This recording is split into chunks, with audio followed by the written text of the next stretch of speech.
இனிய காலை வணக்கங்கள். நாங்க பேசுறதுல முக்கால்வாசிய நடுவரே பேசிட்டு வந்திருக்காங்க.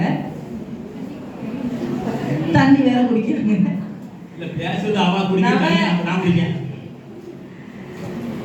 நடுவர் அவர்களே, சொல்லுங்க. அதுதான் உட்கார்ந்திருக்கேன். நீங்க சொன்னீங்களே எங்க மாணவி, எங்க பழைய மாணவி கோமதி கோமதி கோமதி, நம்ம இவ்வளவு நேரம் எல்லாரும் பேசணும். அந்த கோமதி படிக்கும் போது இந்த செல்போனே கிடையாது. இந்த செல்போன் அப்பெல்லாம் அவ கையிலே கிடையாது. அதனால அவளுடைய கவனம் எல்லாம் படிப்பு, வாசிப்பு அதுல இருந்தது. அதனால அவ இந்த அளவுக்கு முன்னேறி உட்கார்ந்துருக்கான். நீங்களே முதல்ல ஒரு எடுத்துக்காட்டு எடுத்து கொடுத்துட்டீங்க. அதுக்கு ரொம்ப நன்றி உங்களுக்கு. இப்போ அந்த செல்போன் அப்ப இல்லாதனால தான் முன்னேறிட்டாங்க. இதுல என்ன டவுட்? எங்க பள்ளி முதல்வர் இருக்காங்க, துணை முதல்வர் இருக்காங்க. நாங்கெல்லாம் படிக்கும் போது இந்த செல்போனே பார்த்தது கிடையாது. அதனால புத்தகம் உண்டு, வீடு உண்டு. நீங்க சொன்னீங்களே இந்த வாசிப்பு அப்படிங்கிறது அப்ப நிறையவே இருந்தது. நிறைய நாவல்கள் படிப்போம், நிறைய எழுத்தாளர்களுடைய புத்தகங்கள் படிப்போம். அப்ப எங்களுக்கு அந்த தமிழ் மீதான பற்றுதல் ஒண்ணு இருந்தாலும் அந்த பிழை அப்படிங்கிறது எங்களுக்கு அப்ப வந்தது கிடையாது. இப்ப நீங்க போன்ல ஒரு நகரத்துக்கும் லகரத்துக்கும் வித்தியாசம் தெரியுதா நம்ம இந்த பிள்ளைங்களுக்கு சொல்லித்தரோம். ஆனா அவங்க போன்ல எத்தனை போன்ல நடுவர்களுடைய கரெக்டா இருக்கு. அதுல ஒரு 3 சொல்லி போடுற இடத்துல 2 சொல்லி போட்டிருக்கான். அவன் அதை பார்த்து படிக்கிறான். சமயத்துல லகரம் இருக்க இடத்துல லகரம் இருக்கு. இப்படிதான் நடுவர் அவர்களே, ஒரு ஃபேஸ்புக்ல ஒரு மெசேஜ் பார்த்தேன். அதுல ஒரு நகர செயலாளருக்கு வாழ்த்து அப்படின்னு சொல்லி ஒரு மெசேஜ் இருந்தது. நான் சொல்ல வந்ததுக்குள்ளே நீங்க சொல்லிட்டீங்க. நகர செயலாளருக்கு வாழ்த்துக்கள் அப்படின்னு சொல்லி ஒரு மெசேஜ் வரணும். ஆனா அந்த மெசேஜ்ல அது எத்தனை பேர் பாக்குறாங்க? உலகம் பூரா பல கோடி மக்கள் பார்த்தாங்க. ஐயோ, நல்ல மனுஷன். நகர செயலாளர் அப்படிங்கிறதுக்கு அங்க நரக செயலாளர், அந்த காவும் அந்த ராவும் தான் மாறி இருக்கு. நமக்கு சொல்லாம காவும் ராவும் தான் மாறி இருக்குன்னு சொல்லுவோம். ஆனா அது இல்ல அங்க விஷயம். அது எத்தனை கோடி மக்கள் பார்க்காங்க. அது மக்கள் குழந்தைகளுடைய அடித்தளமான ஒரு அறிவு. அந்த தப்பு தவறுதல் அங்க சாதாரண விஷயம் இல்ல. முகம்னு போடுவோம். அந்த காணாவுல ஒரு துளை போடுறது முகம்னு ஆயிடும். இன்னொன்னு முன்னாடி எல்லாம் இந்த மாதிரி ஏதாவது தேவை, வேலைக்கு ஆட்கள் தேவையெல்லாம் சொல்லும் போது ஒரு டிஸ்ட்ரிக்ட்டுக்கு இந்த மாதிரி இந்த டிஸ்ட்ரிக்ட்டுக்கு கலெக்டர் தேவை அப்படின்னு ஒரு விளம்பரம் இருந்ததாம். அதுல அவங்க கொடுத்துருக்காங்க. அதுல மாவட்ட கலெக்டர் தேவை அப்படிங்கிறதுக்கு அவங்க என்ன போட்டாங்க? அவன் எழுதினவன் மாவட்ட கலெக்டர் தேவை அப்படின்னு போட்டான். கலெக்டரே மாவட்டம் வச்சுட்டாங்க. என்ன சொல்லுவீங்க? அந்த வேக்ல ஒரு துணை எழுத்து தான் போயிருக்கு, கூடி இருக்கு.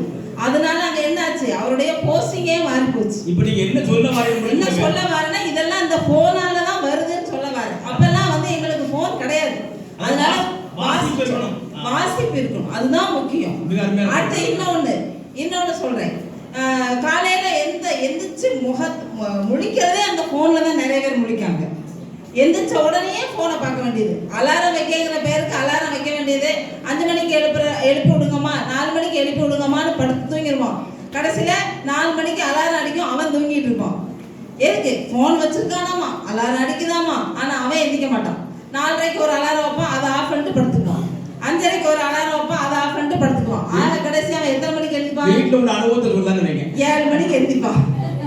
7 மணிக்கு. அப்ப அந்த போனை அது எந்திரிச்சோடனே அதை தான் பார்க்கணும். எந்திரிச்சோடனே அதை பார்த்தா என்ன ஆகும்? அடுத்து இன்னொன்னு சொல்றேன் கேளுங்க. இப்படிதான் நம்ம வீட்டு பக்கத்துல ஒரு நமக்கு தெரிஞ்சவங்க ஒருத்தங்க ஒரு ஆபீஸ் கிளம்பிட்டு இருக்காரு. காலையில எந்திரிச்சு அறக்க பறக்க கிளம்பி ஒரு வழியா போனை காதல வச்சுக்கிட்டே கிளம்புறாரு. வந்துட்டீங்களா சார்? எங்க வரீங்க சார்? மீட்டிங் ஆரம்பிக்கணும் சார், லேட்டா இருக்கு சார், சீக்கிரம் வாங்க. இப்படியே சொல்ல அவர் பதட்டத்துல கிளம்பிக்கிட்டே இருக்காரு. ஒரு காதுல போனை வச்சுக்கிட்டே பேண்டை போட, ஷர்ட்டை போட, எல்லாம் போட்டுட்டு ஷூ போட, சாக்ஸை போட, மேனேஜர்லாம் ப்ராப்பரா போகணும்ல. அதனால கிளம்புறாரு. அவசரமா கிளம்பி கார் எடுத்தாச்சு, போயாச்சு. கம்பெனி அங்க போயாச்சு. அவர் கேபினுக்குள்ள போகும்போது நுழையும் போது எல்லாரும் அவரை வித்தியாசமா பாக்குறாங்க. என்னடா மேனேஜர் இன்னைக்கு ஒரு மாதிரி வந்திருக்காரு, ஒருவேளை மீட்டிங்னால ஒரு மாதிரி ரொம்ப இதா வந்திருக்காரோ அப்படின்னு எல்லாரும் ஒரு மாதிரி பாக்குறாங்க. கடைசியா உள்ள வந்த உடனே அவரோட பிஏ சொல்றான், சார் நீங்க கண்ணாடியை பார்த்தீங்களா கிளம்பிட்டு அப்படின்னு கேட்டான். இல்லையப்பா என்னன்னாரு, நீங்க வந்து உங்க குர்தா போடுறதுக்கு பதிலாக உங்க ஒய்ஃபோட டாப்பை தூக்கி போட்டு வந்துட்டீங்க போல, கொஞ்சம் செக் பண்ணுங்க சார் அப்படின்னு சொன்னார் அவர். அதுக்கப்புறம் தான் இவர் கண்ணாடியை போய் பார்க்குறாரு. ஐயோ நம்ம இந்த குளத்துலேயே வந்தோன்னு கடக்கடான்னு மாற்றி அதுக்கப்புறம் மீட்டிங் போகிறார். இது எதுக்காக சொல்கிறேன் அப்படின்னா, காலையில் அந்த ஃபோன் அவர் கிளம்புற வரைக்கும் அந்த ஃபோன் தான். அப்போ என்ன செய்கிறோம், எது செய்கிறோம், சாப்பிட்றோமா, என்ன சாப்பிட்றோம். இப்போ இன்னும் கூட பார்த்தீங்கன்னா நிறைய பேர் அப்படி தான் அந்த பழக்கம் இருக்கும். சாப்பிட உட்கார்ந்த உடனே ஃபோனை பார்க்க ஆரம்பிச்சிடுவாங்க. ஏன்னா டிவி போடக்கூடாதுன்னு சொல்லுவாங்க பேரண்ட்ஸு. அப்போ சாப்பிட ஆரம்பித்த உடனே ஃபோனை பார்க்க வேண்டியது. ஃபோனை பார்த்துக்கிட்டே தட்டில் என்ன இருக்கோ அதை அப்படியே சாப்பிட்டுக்கிட்டே இருப்பீங்க. பள்ளி விழுந்தாலும் தெரியாது, அதில் என்ன விழுந்தாலும் தெரியாது. இப்படித்தான் ஒரு தட்டில் பள்ளி ஒரு வாரமா சாப்பிட்டு இவங்க ஒரு வாரமா சாப்பிட்டுட்டு இருப்போம். கடைசியில் ஐயோ வயிற்று வலிக்க, தலை வலிக்க, வாமிட்டு வருது, என்ன காரணம்னே சொல்ல தெரியாது. என்ன காரணம்னா ஃபோன் தான். இந்த ஃபோனை வச்சுட்டே தான் ஒன்று ஒன்றா பண்ணுறோம். அந்த காலத்துலலாம் நமக்கு சாப்பாடு, நீங்களாம் சின்ன பிள்ளையா இருக்கும்போது சாப்பாடு ஊட்டும் போது என்ன பண்ணுவாங்க, இந்த நிலா பாருப்பா, அந்த நிலாவில் ஒரு பாட்டி உட்காந்துருக்கா பாரு, அந்த வடை சொல்லிட்டு மாதிரி இந்த பாட்டி யாரும் பார்க்கல. ஆனாலும் அந்த கற்பனை திறன் அந்த பிள்ளைங்களுக்கு வளர்ந்தது அந்த காலத்துல.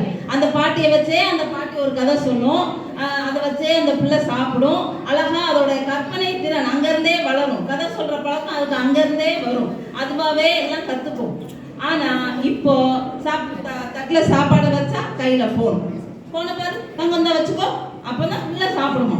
போனை போட்டு கையில கொடுத்துட்டு இவன் வெளியே போயிருக்கான். இல்ல டிவில நாடகம் பார்க்க ஆரம்பிச்சிருந்தாங்க. அது பாட்டுல உட்காந்து அது பாட்டுல அதாவது இந்த போன் சாப்பிடும்போது போன் பார்க்கறது மிகப்பெரிய ஒரு மோசமான பழக்கம். அது நல்ல ஒரு அறிவுரை.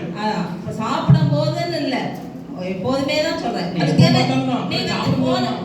அது நல்ல விஷயங்கள் நிறைய இருக்கதான் செய்யுது, இல்லைன்னு சொல்லல. ஆனா நமக்கு எப்போதுமே தெரிஞ்சுக்கோங்க, ஒரு நல்ல விஷயத்தை விட ஒரு கெட்ட விஷயம் தான் நம்மளை சீக்கிரமா சென்றடையும். ஒரு மாணவர்களை ஒரு நல்ல விஷயத்தை விட கெட்ட விஷயம் தான் சீக்கிரமா போய் சேரும். அப்ப அதுல உள்ள நல்ல விஷயம் நம்ம கண்ணில் தெரியாது, அந்த கெட்டதான் படக்குன்னு பிடிச்சிக்குவோம்.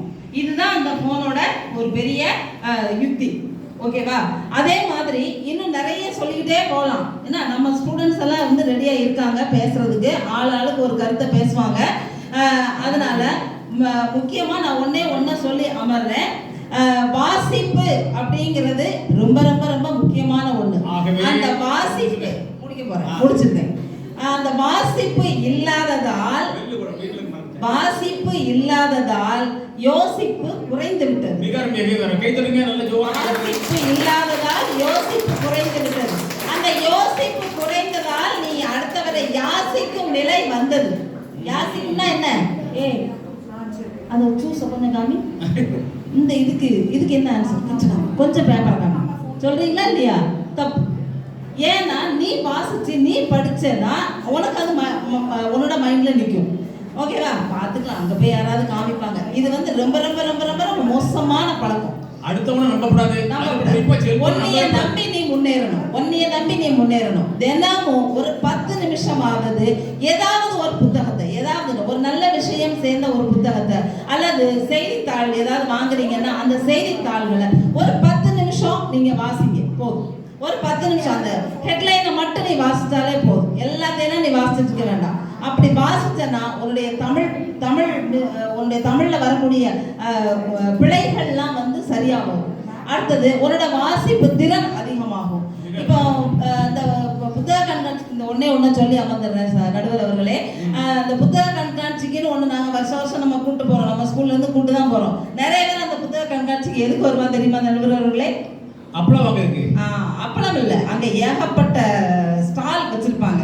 இவனுடைய கண்ணு பூரா வந்தவொடனே அந்த புத்தகத்துக்கு மேல இருக்காது, அவன் கண்ணு பூரா அங்கதான் போகும். எப்படா நம்மளை விடுவாங்க, எப்படா நம்ம அங்க போய் உட்காந்து சாப்பிடலாம், இந்த எண்ணத்துலதான் வருவோம். அந்த புத்தகத்தை எடுக்கணும், அங்க பார்க்கணும், இங்க பார்க்கணும், அதை வாசிக்கணும், இந்த எண்ணம் வளரணும்னா நீங்க செல்போனை கீழே தூக்கி வைக்கணும். அந்த எண்ணம் வந்து எங்கே போயிடலாம். இந்த எண்ணம் வந்துச்சுன்னா உங்களுக்கு படிக்கிறது மனசுல நிற்கும், உன்னுடைய படிப்பு திறன் அதிகரிக்கும். இதெல்லாம் வந்து அப்பதான் நடக்கும். புரியுதா? அதனால நீங்க வந்து உங்களுடைய வாசிப்பை அதிகப்படுத்துங்க, நல்லபடியா படிங்க. நன்றி, வணக்கம். அருமை. மாணவ செல்வங்கள் வந்து வாசிப்பில் கவனம் செலுத்தணும். அது மாதிரி இன்னொருத்தர் நம்பப்படாது, குறிப்பாக செல்போன் நம்பிடவே கூடாது அப்படிங்கிறத நமது கவிதாயினி அவர்கள் மிக அருமையான முறையில் இங்கே எடுத்து வைத்திருக்கிறார்கள். இந்த வாசிப்பு அப்படின்னு சொல்லும் போது நெல்லை ஜெயந்தான் சொல்லி சமீபத்தில் அரசாங்கத்துடைய பாரதியார் விருது பெற்றவர் ஒரு அருமையான ஒரு கவிதை இருப்பார். எப்படி கேட்டீங்கன்னா, நல்லா கேளுங்க. புத்தகத்தை நீங்கள் மேலே இருந்து கீழே வாசிக்கிறீர்கள், உங்களை அது கீழே இருந்து மேலே உயர்த்துகிறதுன்னு எழுதுப்பார். மேலே இருந்து கீழே வாசிக்கிறீர்கள், உங்களை அது கீழே இருந்து மேலே உயர்த்துகிறது ஒரு அருமையான கவிதை எழுதியிருப்பார். அந்த வாசிப்பு என்பது எவ்வளவு அவசியம் என்பதை மிக அருமையாக எடுத்து வைத்திருக்கிறார்கள்.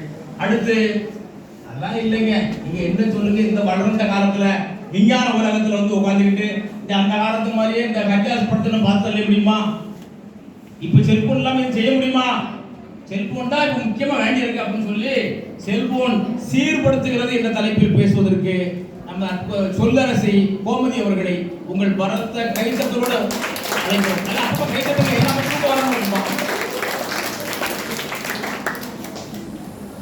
6 கோடி மக்களின் தாய்மொழி, அறுசுவையை விஞ்சுகின்ற வாய்மொழி, அகரத்தில் தொடங்கும் சிகர மொழி, தகரத்தை தங்கமாக்கும் லகர மொழி, அகத்தியன் கண்ட அமுத மொழி, தமிழன் அகத்தினில் கொண்ட குமுத மொழி, உலகத்து மொழிகளுள் செம்மொழி, இம்மொழிக்கு ஈடு இணை எம்மொழி, தமிழுக்கான தலை வணங்கும் என் சிரம், தமிழ் வளர என் உடல் ஆகட்டும் முறம், தமிழ் தாய்க்கு என் தலை வணக்கம்.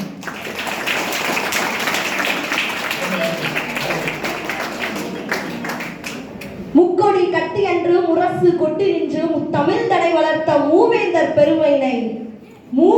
பெருமையினை உலகுக்கே அறிய வைக்கும் எங்கள் நடுவர் அண்ணன் அவர்களுக்கு அடுத்த வணக்கம். சரி, சந்தோஷம், நல்ல வேலை. பொதுவாக நம்ம வாழ்க்கைக்கு என்னைக்குமே நம்ம வாழ்க்கைக்கு ஒரு உற்ற துணை, நம் வாழ்நாள் முழுவதும் நமக்கு உறுதுணையாக இருக்கும் உறுதுணை, நம்மை எப்போதும் ஏமாற்றாத ஒரு பெருந்துணை, நாம் உளமாற கற்ற கல்வி மட்டுமே. அப்பேற்பட்ட கல்வியை எனக்கு அளித்த என் பள்ளிக்கும், எனக்கு பேச கற்றுக் கொடுத்து மணி பார்க்க கற்றுக் கொடுத்து என்னை என் வாழ்வில் எனக்கு ஒழுக்கத்தையும் கல்வியையும் கற்றுக் கொடுத்த என் பள்ளிக்கும் என் பள்ளி ஆசிரியர்கள் அத்துணை பேருக்கும் என்னுடைய மனமார்ந்த நெகிழ்ச்சிகரமான மகிழ்ச்சிகரமான வணக்கம் வணக்கம் வணக்கம். ஏன்னா எழுத்தறிவித்தவன் இறைவன், வேற யாரையுமே நாம இறைவனுக்கு ஈடு இணையா நம்ம சொல்ல மாட்டோம். நமக்கு எழுத்துக்களை கற்றுக் கொடுத்த ஆசிரியர்களை மட்டும்தான் நாம் இறைவனுக்கு ஈடா சொல்லுவோம். இந்த பொண்ணு 6ஆம் கிளாஸ் படிக்கன்னு சொன்னா, நான் முதல்ல சுப்புலட்சுமி மேடம் இங்க லைப்ரரியில ஒரு பேச்சு போட்டிக்கு என்னை கூட்டிட்டு போனாங்க. இப்ப நம்ம எத்தனையோ பரிசு வாங்கியிருக்கோம், ஆனா முதல்ல வாங்கின அந்த பரிசு எவ்வளவு சந்தோஷமா இருக்கும். அப்ப என் கிளாஸ்ல மத்த பிள்ளைங்களா கேட்பாங்க, உனக்கு பேச தெரியுமா? ஏன்னா நான் கிளாஸ்ல அமைதியா தான் இருப்பேன், டீச்சருக்கு தெரியும் அவ்வளவு அமைதியா தான் இருப்பேன். ஆனா இந்த மாதிரி மைக்லயோ இல்ல புக்ல வாசிக்க சொல்லுவாங்கல்ல, எந்திரிச்சு கிளாஸ்ல துணை பாடத்துல வாசிக்க சொல்லுவாங்க. அப்ப எந்திரிச்சு வாசிக்கும் போது தமிழ் டீச்சர் எல்லாரும் சரி இந்த பிள்ளை குரல் வாசிக்க நல்லா இருக்குன்னு பேச்சு போட்டிக்கு அனுப்புனாங்க. அப்ப அந்த முதல்ல வாங்கின பரிசு என்னுடைய பள்ளி ஆசிரியர் பெற்று தந்தது. அது எனக்கு இன்னைய வரைக்கும் மனசுல இருக்கு. அதனால கண்டிப்பா நீங்க ஒரு நல்ல இடத்துல இருக்கீங்க. பிற்காலத்துல நம்ம சாரதா பள்ளியில படிச்ச பழைய மாணவர்கள் நம்ம ஒரு சங்கம் வைக்கிறோம், வச்சு நாம எல்லாரும் என்ன சொல்ற, வாழ்க்கையில நீ ஸ்கூல முடிச்சுட்டு வந்தியா, வாழ்க்கையில ஒரு இடத்துக்கு போகணும்னு நினைக்க, நாம எல்லாரும் ஒன்று சேர்ந்து நாம் உயர்ந்து நம் பள்ளியை பெருமைப்பட வைக்க வேண்டும். ஒவ்வொரு மாணவனும் நம்ம அதை மனசுல நினைச்சுக்கணும், சரியா? ஏன்னா என்னைக்குமே நாம் கற்றுக்கொண்ட கல்வி நமக்கு எழுப்பிறப்பும் கூட வரும். கல்விதான் நம்மளை உயர்த்தும். பெருமை ரெண்டு பேருக்குமே இருக்கு, உங்களுக்கு இருக்கு, பள்ளிக்கு இருக்கு. ஆமா, ஏன்னா நமக்கு எந்த ஒரு தொழிலை எடுத்துக்கோங்க, முதலாளி நம்மளே மாதிரி முன்னேறணும்னு நினைக்க மாட்டான். ஒரு பிசினஸ் எடுத்துக்கோ, இவனும் பிசினஸ் பண்ணணும்னு நினைக்க மாட்டான். ஒரு டாக்டர் எடுத்துக்கோ, அவங்க சொல்லித்தரணும்னு வச்சுக்கோங்க, முழுசா நம்மளே மாதிரி இன்னொருத்தவங்க வரணும்னு நினைக்க மாட்டாங்க. ஆனா நம்மை போல் நம்மை விட உயர்வா ஒருத்தவங்க வரணும்னு நினைக்கிறது யாரு? ஆசிரியர் மட்டும்தான். அந்த மாதிரி ஒரு நினைப்பு இருக்கும். நம்மை விட நம் மாணவன் உயர்ந்திருக்கான்னு பார்க்கும் போது எப்படி பெத்த பிள்ளை வாழ்க்கையில ஜெயிச்சா சந்தோஷப்படுவார். தாய் தந்தை மாதிரி மகிழ்ச்சி அடைகிறது நம்மளுடைய ஆசிரியர்கள். இல்ல அதுல ஒண்ணு என்னன்னா தாய் தந்தையரை விட ஆசிரியர் தான் மகிழ்ச்சி. ஏன்னா அவங்க வந்து அவன் அம்மா மண்டையில அவ்வளவுதான் இருக்கு, அவனுக்கு அவ்வளவு எவ்வளவோ முயற்சி, கோயில முட்டையெல்லாம் போட்டு பார்த்தோம், அந்த கோயிலுக்கு அலைஞ்சு பார்த்தோம், திருப்பதிக்கெல்லாம் போய் பார்த்தோம், அவன் அவ்வளவுதான் படிக்காமட்டு பெற்றோர்கள் சொல்லிட்டு போயிட்டே இருப்பாங்க. ஆனால் ஆசிரியர் பெருமக்கள் அப்படி இல்லை. ராத்திரி பகலமா உட்கார்ந்து அவனை எப்படியாவது பாஸ் பண்ண வச்சிடணும் அப்படி சொல்லி சங்கடப்பட்டு ஃபில்டர் பண்ணி முதல் இப்படி இருப்பான்.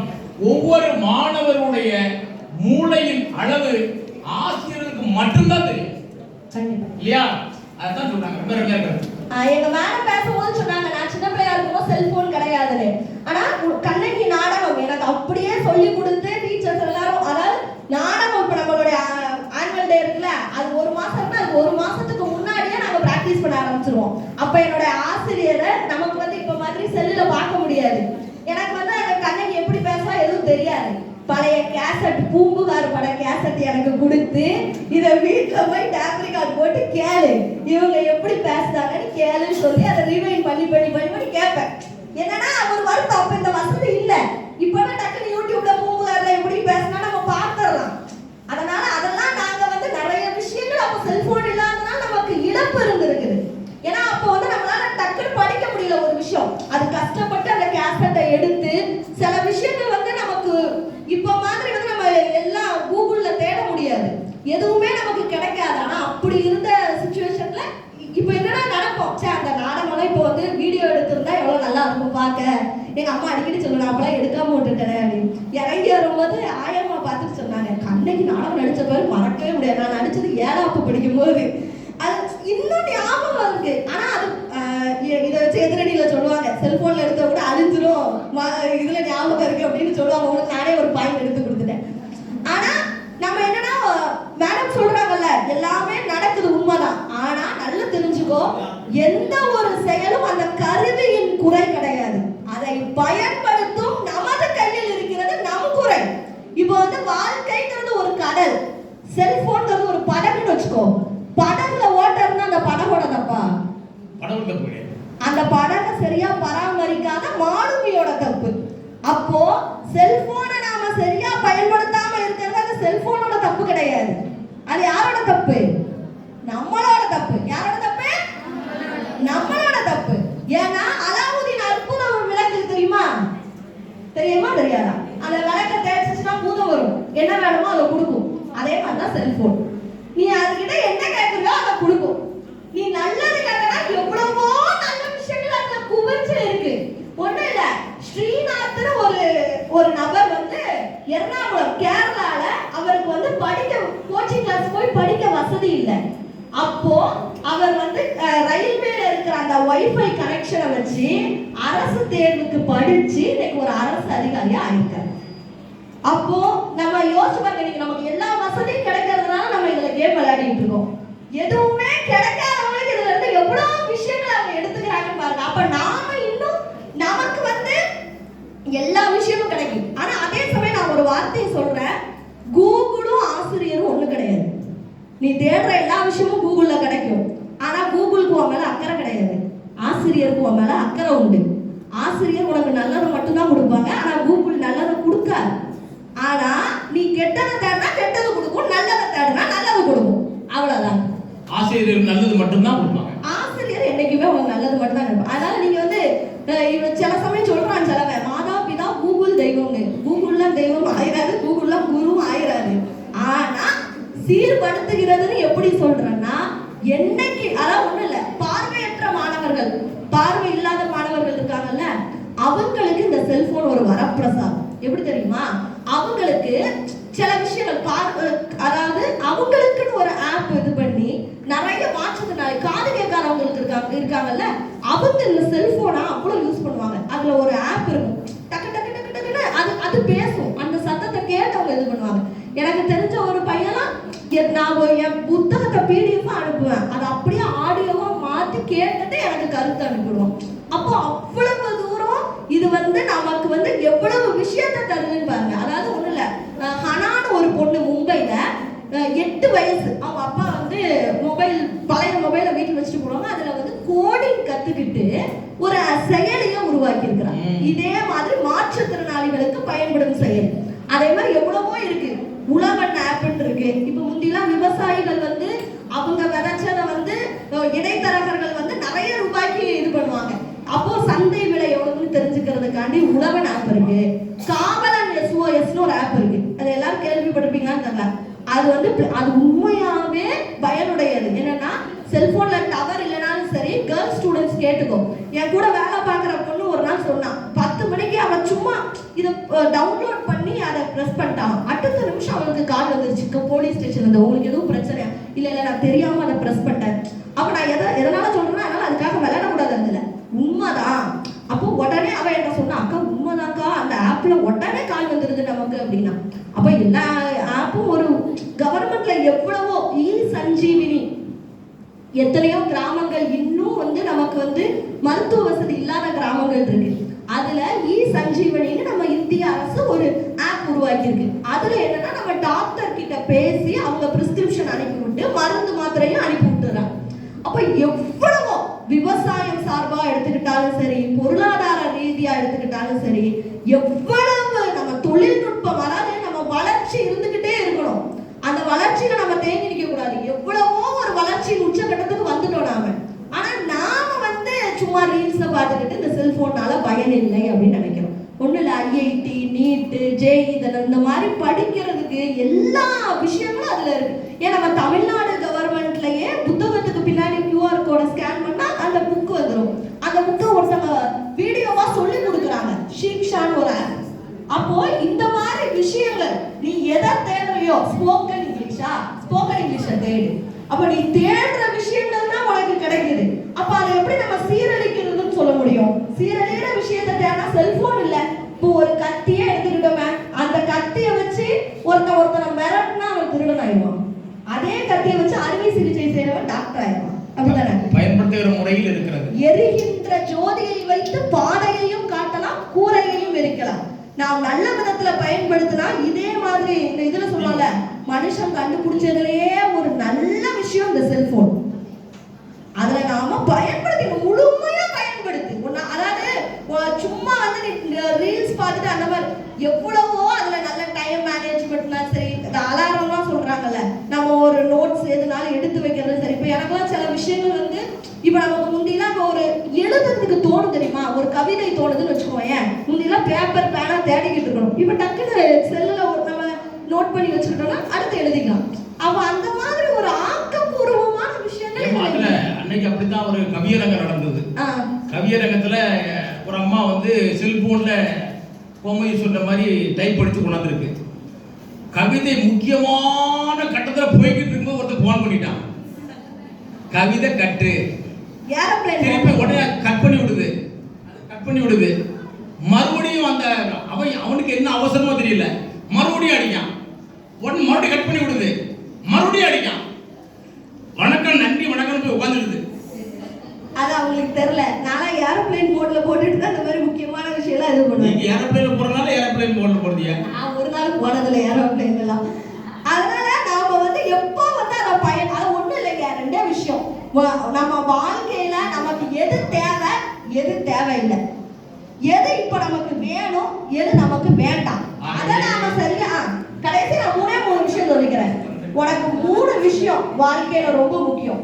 ஒண்ணு நீ படிச்ச படிப்பு, இன்னொன்னு உன்னுடைய தேர்வுனா எக்ஸாமோட தேர்வு சொல்லல, நீ வாழ்க்கையில எதை தேர்வு செய்கிறாயோ அது, உன் படிப்பு விஷயத்துலனாலும் சரி, வேலை விஷயத்துலனாலும் சரி. அது 3வது நீ. உன்னை தாண்டி எதுவும் உன்னை ஒன்றும் செய்ய முடியாது. உன்னைய தாண்டி இந்த செல்போன் உன்னை வந்து சீரழிச்சிருமா? வாய்ப்பே இல்லை. வாய்ப்பு இருக்கா நடுவரே? கிடையாது. அதனால என்னைக்குமே செல்ஃப் டிசிப்ளின், செல்ஃப் அவேர்னஸ். எனக்கு ஒன்று பெரிய ஒரு மந்திரம்லாம் கற்றுக் கொடுக்கல. நான் சின்ன பிள்ளையில இருந்து படிக்கும் போது ஒழுக்கம், உண்மை, நேர்மை, இது உன்கிட்ட இருந்தாலே போதும். எப்பேற்பட்ட விஷயம் வந்தாலும் சரி. அப்படி பார்த்தா செல்போன் மட்டுமா இப்ப சீரழிக்குது? கூட இருக்க நண்பன் கூட சீரழிக்குதான் செய்வான். அப்படிதானே? நல்ல நண்பன் கூட சேர்ந்தா பிரச்சனை கிடையாது. அப்போ உருப்படாத கூட சேர்ந்தா, டேய் நீ படிச்சிட்டியோ அப்படிமா. படிக்கிறவனும் இல்லடா நான் படிக்கல. அப்படி நினைக்காத. முதல்ல குரூப் ஸ்டடி. இப்ப நீ ஒண்ணு படிச்சியா, டே நீ நாளைக்கு இதை படி. எனக்கு நல்ல ஞாபகம் இருக்கு, 10th ஃபர்ஸ்ட் வேர்ல்டு வரா மேடம், அந்த கொஸ்டின் பெரிய கொஸ்டின். நாங்க நிறைய விஷயங்கள் நான் படிச்சதெல்லாம் எனக்கு அப்படியே ஞாபகம் இருக்கு. ஏன்னா நான் டீச்சர் ஒரு பாண்ட் இருக்கும். எல்லாமே எங்கள் மேக்ஸ் டீச்சர் ஆனாலும் சரி, madam geography teacher, social teacher, அதே மாதிரி செந்தில்வேல் சார், பயாலஜி, எதுவுமே எனக்கு அவங்க படிக்க சொல்லி கொடுத்து சார் இங்கே இல்லை திரும்பி பார்க்காத சைலம் ஃப்ளோயத்துக்குலாம் சார் சொல்லி கொடுத்தாங்க. ஹோட்டலில் சர்வர் வந்து எல்லாருக்கும் ஒருத்தங்க சாப்பாடு செய்வாங்களா, அதை ஒருத்தங்க கொண்டு எல்லாருக்கும் சர்வ் பண்ணுவாங்களா. இதான் சார். இதெல்லாம் எப்போ படிச்சது, ஏன் நமக்கு இன்னும் ஞாபகம் இருக்கு? ஈடுபாடு. அந்த புது புத்தகத்தை வாங்கணும்னு ஒரு வாசம் வரும் பத்தியா, அந்த வாசத்தை நம்ம அனுபவிச்சாலே போதும். அதனால நேசிச்சு படி. உனக்கு வந்து தேவையான விஷயங்கள், உனக்கு வாழ்க்கையில உன்னைய முன்னேற்றக்கூடிய விஷயங்கள் இந்த செல்போன்ல ஏராளமா இருக்கு. அதை நீ எடுத்துக்கொள். உனக்கு தேவையில்லாத விஷயத்தை விட்டு தேவையான விஷயத்தை எடுத்துக்கொண்டால் இதை போல் ஒரு வரப்பிரசாதம் எதுவுமே கிடையாது. அதனால உனது செல்போன் வந்து சீர்படுத்தும் சீர்படுத்தும் சீர்படுத்தும் என்று கூறி நன்றி கூறி விடை பெறுகிறேன், நடை போடுகிறேன். நன்றி, வணக்கம். அருமை அருமை, மிக அருமை. கொஞ்சம் நேரம் வந்து சீக்கிரம் வேகமாக பேசிட்டாங்க. ஆனால் இப்போ வந்து நடுவர் பாடுதான் கொஞ்சம் சிக்கல். இவங்க வந்து சீரழிக்கிறது சொல்லதை கேட்கும் போதும் நியாயமாப்படுது. நம்ம கோமதி பேசின சீர்படுத்துகிறது அப்படிங்கிறதும் நியாயமாப்படுது. கிடைங்களா? பார்ப்போம். இன்னும் ஒரு 4 பேர் இருக்காங்க. ஆனால் இவ சொன்ன விஷயத்தில் அந்த செல்போனை பூதம்னு சொன்னாங்கன்னு சொன்னாங்க. முதலாக செல்போன் கண்டுபிடிச்ச உடனே ஒரு வீட்டில் அந்த செல்போன் வந்து திடீர்னு சத்தம் அலறல் கேட்டுச்சு. இப்போ சில பேர் அந்த மனநிலையை அதிலே நீங்கள் சரி பார்த்துடலாம். சில பேர் எப்படி கிடையாதுன்னா தட்டப்பட்ட பாட்டு வச்சிருப்பான். பார்த்தீங்களா? அவனோட மனநிலை பரபரப்பாக தான் வாழ்ந்துட்டு இருப்பான். சில பேர் பார்த்தீங்கன்னா நல்ல மைல்டான சாங் வச்சிருப்பான். அவனுடைய மனநிலை மைல்டாக இருக்கும். இப்போ ஏன் இதெல்லாம் பார்த்தீங்கன்னா நல்ல ஃப்ளூட்டு, ஒரு புல்லாங்குழல் ஒரு சத்தம் கேட்கும். ஒரு நாள் பஸ்ஸில் போகும்போது சத்தம் கேட்டு இந்த காலேஜ் பிள்ளைகள் போய் எனக்கு திரும்பி பார்க்கு, இந்த ஆள் ஒரு டைப்பார பாம்போடு இருக்கு, அருமையான புல்லாங்குழல் சத்தம் வச்சிருக்கான ஐயா அப்படின்னு. அது மாதிரி இருக்கும். அதை மாதிரி செல்போனை கண்டுபிடித்த உடனேயே ஒரு வீட்டில் ஓடு அலறி இருக்கு. அலர்ன உடனே பொண்டாட்டி பயந்து போய் ஏங்க இங்க வாங்க, ஏதோ பூதம் அலறுது அப்படின்னு சொன்னாலாம். பூதம் அலறுது அப்படின்னாலாம். உடனே என்னடா இது அப்படி, செல்போன் தானே அலறுது, என்ன பூதம்னு சொல்லிட்டே நீ அப்படின்னாரு. ஆக இது வந்து குரான்ல இருக்கு. இந்த சொல் வந்து குரான் அந்த காலத்திலே அதை உருவாக்கி வச்சிருக்கான். இப்படி ஒரு காலத்தில் வரும்னு சொல்லி. ஏன் இதை சொல்றேன்னா, அவன் அந்த காலத்துல பூதம்னு சொன்னான். ஆனா இப்போ உண்மையிலேயே அது பூதம் மாதிரிதான் இவன் வந்துட்டு விஸ்வரூபம் எடுத்து நிக்கி இப்ப என்ன சொல்லாங்கன்னு பார்ப்போம்.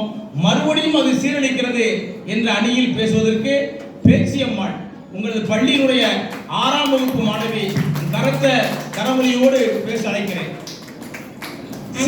சீரழிக்கிறது சொல்லு. அனைவருக்கும் காலை வணக்கம். இப்ப மத்தியானம் ஆயிட்டு அங்க பாரு. எதிரணியில் இருக்கவங்க வந்து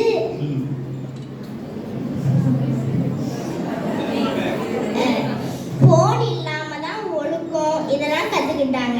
போன் இருந்தா அவனுக்கு இதெல்லாம் இருக்காது.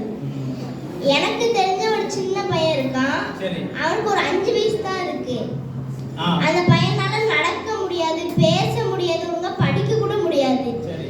அந்த பையன் ரொம்ப போன்ல வந்து அஃபெக்ட் ஆயிட்டான்.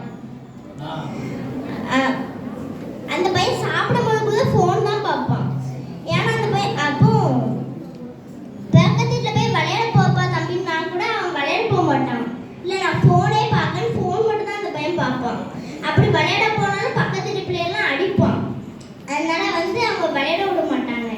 அதனால இதெல்லாம் பயந்துருந்தே அவங்க டாக்டர்கிட்ட கூட்டு போய் கொடுத்தாங்க. டாக்டர் ரொம்ப இந்த பையன் அஃபெக்ட் ஆயிட்டான், முடியாது, காப்பாற்ற முடியாது, நீங்க இதுக்குன்னு ஸ்பெஷலிஸ்ட் இருப்பாங்க, அவங்ககிட்ட போய் நீங்க காட்டுங்க அப்படின்னு சொன்னாங்க. இவங்களும் ஸ்பெஷலிஸ்ட் போய் கொண்டு போய் காட்டினாங்க. அது நம்ம ஸ்கூல் மாதிரி தான். 4 மணிக்கு ஆரம்பிச்சு 9 மணிக்கு ஆரம்பிச்சு 4 மணிக்கு முடிஞ்சிடும். அந்த ஸ்கூல்ல எங்களை மாதிரி நிறைய பசங்க இருக்காங்க. 9th படிக்கிற அண்ணன், 10th படிக்கிற அண்ணன் நிறைய பேர் இருக்காங்க.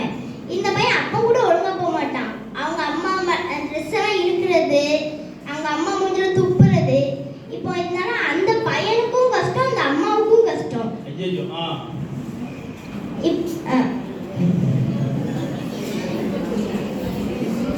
இந்த அப்போ அவங்க வீட்டுல லைட் போடக்கூடாது, டிவி போடக்கூடாது, கூடாது. ஏன்னா இந்த பையன் அதை பார்த்து ரொம்ப பயப்படுறான். நீங்களே சொல்லுங்க நடுவர் அவர்களே. ஆமா, மிக மிக அருமையான கருத்து. அதாவது செல்போன் பார்க்கறனால உள்ள விளைவுகளை சொல்றாங்க. அந்த அலைபேசி மிக கைத்தட்டல் ஒரு கைத்தட்டல் கைத்தட்டல். அந்த அலைபேசி சீர் அதுக்குன்னா சீர்படுத்தணும். அது எப்படி நீங்க வந்து சீர்படுத்துகிறேன்னு சொல்லுதீங்க. ஒரு வீட்டில் ஒரு ஒரு லைட்டு போட முடியல, வெளிச்சத்தை பார்க்க முடியல, அவங்களுக்கு அப்படி ஒரு பாதிப்பு ஏற்பட்டிருக்கு இந்த செல்போன்னால. அதனால நீங்க சீர்படுத்தி எப்படி சொல்லலாம்னு சொல்லி ஓங்கி அடிக்கா நம்ம பேச்சியம்மா சொல்லணும். இன்னொன்னு சொல்றாங்க கேட்டுருவோம், கேட்டுதான் உட்காந்துருக்கோம். ஸ்கேமிங். அது எங்க பக்கத்து வீட்டு அத்தை ஒருத்தங்க இருக்காங்க. அவங்களோட ஹஸ்பண்டும் வேலைக்கு போயிட்டாங்க, அவங்களோட மகளும் வேலைக்கு போயிட்டாங்க. அங்க பார்த்தா அவங்களோட மகளும் வேலைக்கு போயிட்டாங்க. இவங்க போன்ல வந்து ஒருத்தங்க ஃபோன் பண்றாங்க, நாங்க பேங்க்ல இருந்து ஃபோன் பண்றோம், உங்க ஆதார் நம்பர் உங்க ஃபோன் நம்பர் எல்லாம் தாங்கன்னு சொன்னாங்க. இவங்களும் தந்துட்டாங்க. தந்த உடனே அடுத்து ஒரு நோட்டிஃபிகேஷன் வரும், அதை கிளிக் பண்ணுங்கன்னு சொன்னாங்க. இவங்களும் கிளிக் பண்ணிட்டாங்க. அடுத்த செகண்ட் மாயமா வளைஞ்சிருச்சு. 8 லட்சம் ரூபாய் பணமும் பேங்க்ல இருந்து பணம் பூரா காலி ஆயிட்டு. பேங்க்ல இருந்து 8 லட்சம் ரூபாய் பணமும் மாயமா வளைஞ்சிருச்சு. அருமையான கருத்துமா. இப்ப நிறைய இப்படி நடந்துட்டு இருக்கு. அதுக்கு இந்த செல்போன் தான் மெயின் காரணம். இன்னும் தெரியுமா, கை தவறி பட்டனை மாற்றி அமைக்கிற கூட பேங்க்ல பணம் பூரா போயிடும். இது அருமையான கருத்து. அவங்க மகன் ரொம்ப ஷாக் ஆயிட்டாங்க. ஓ சரி சரி சரி. 8 லட்சம் ரூபாய் பணமா, இனிமே நம்ம எப்படி சம்பாதிக்க? பேங்க்ல நானே ஷாக் ஆயிட்டானே. எப்படி நம்ம 8 லட்சம் ரூபாய் இனிமே சம்பாதிக்க முடியும்? குருவி சேர்க்கிற மாதிரி சேர்த்து வச்சுமே அவ்வளவு பணமும் அவனுமே போயிடுச்சு, நீ ஏன் இதெல்லாம் பண்றன்னு கேட்டாங்க. இது மாதிரி நிறைய ஏமாத்து வேலைகள் நடந்துகிட்டு இருக்கு. அருமை அருமை. நல்ல தீர்ப்பா வழங்கணும். எப்படி தீர்ப்பு நீயே சொல்லிட்டியம்மா. நல்ல தீர்ப்பா சொல்லும்படி விரும்புகிறேன். சொல்லல நீ விட மாட்டேன் போடுங்க. நன்றி. இப்போ மிக நல்ல கருத்து, 2 கருத்தை வச்சாலும் ரொம்ப அருமையான முறையில் பேசி அமர்ந்திருக்கிறார்கள். அதாவது நீங்க சொன்ன மாதிரி லேசா ஒரு நம்பர் வரும், உங்களை அழகா வந்து ஏமாத்துறதுக்கு ஒரு நம்பர் வரும். உங்க ஓடிபி கொஞ்சம் சொல்லுங்க, உங்களுக்கு ஒரு 1 லட்சம் ரூபாய் பரிசு விழுந்திருக்கும்பா.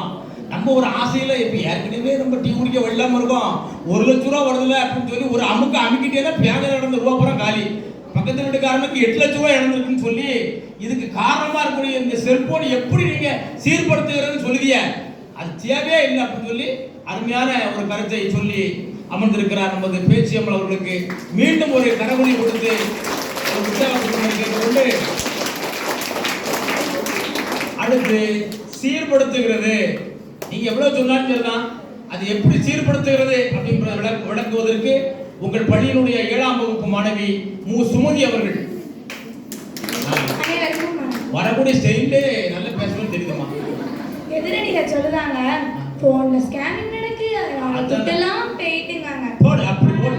இதுல ஒரு ட்ரூ காலர் இருக்கு, அது தெரியாம இவங்க சொல்றாங்க. பாத்தியா, நீ வந்து போனை ஒழுங்கா பார்க்கணும். அந்த போன்ல யார் போன் பண்ணா கண்டுபிடிச்சலாமா? பாத்தியா.